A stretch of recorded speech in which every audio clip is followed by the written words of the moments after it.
everyone, it's me, Emily, and today I have my BookTube-a-thon TBR, which I'm very excited about. It's taken me a while to actually decide which books I want to read for the BookTube-a-thon, but I finally have a good pile here. I have participated in the BookTube-a-thon every year so far, and it's something that I look forward to every summer, so I'm really excited about it starting soon.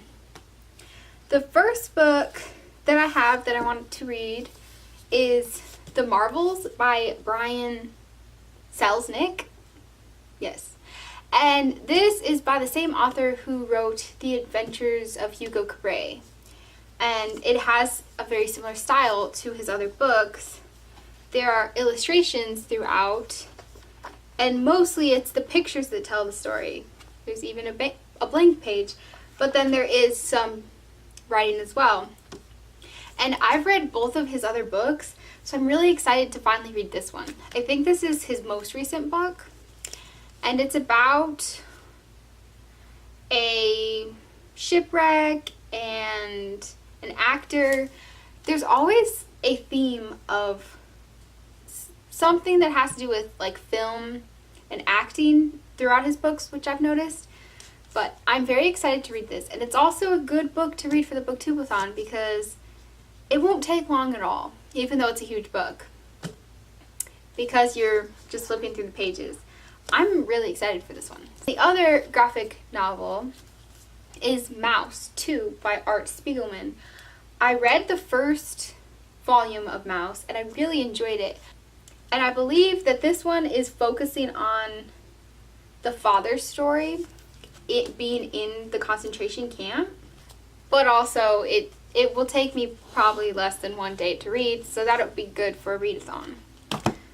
I've actually been saving it for that purpose since I bought it.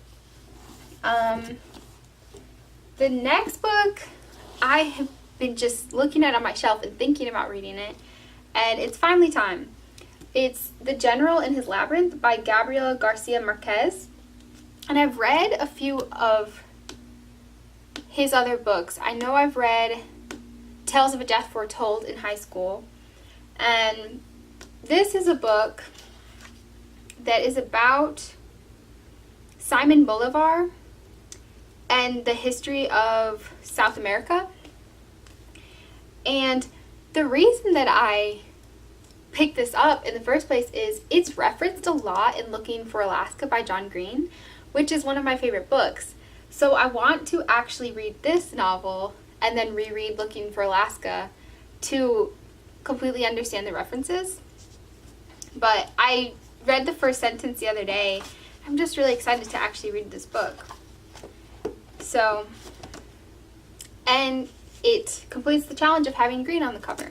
So that's good. Another book, and I threw this in just because I've been wanting to read it, and my summer's almost over and I haven't read it yet.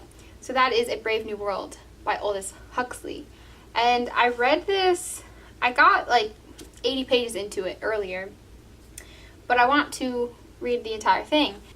It's a book that's about a dystopian society where people are taking pills that kind of solve all their problems, and people are also manufactured in factories and raised in factories.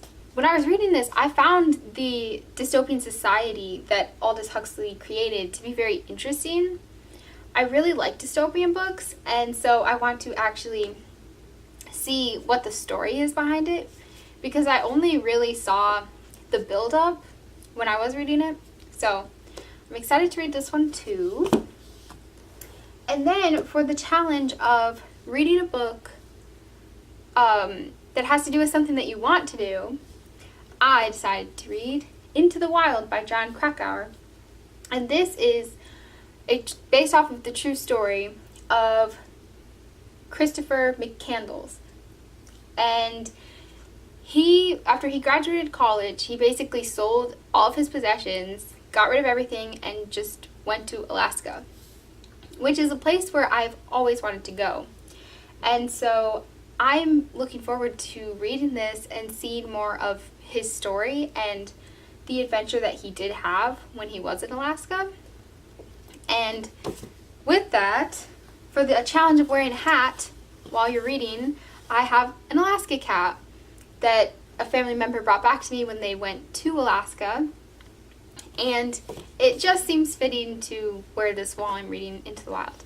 So that is my plan. And I don't wear hats a lot, so I don't think I actually have ever worn this hat, so it will give me a reason to wear it. So that's good. And that is 6 books. I'm actually going to hold off on choosing the 7th because 1, I might not get to reading it, and 2, I want to just be able to grab whatever book I feel like instead of locking myself into a TBR. So yeah, I'm really excited about the BookTube-a-thon. I know I've seen so many TBR videos floating around BookTube. So if you're participating, let me know, and let me know what challenges and what books you're most excited about. And I hope that your reading's going well, and I'll see you next time. Bye!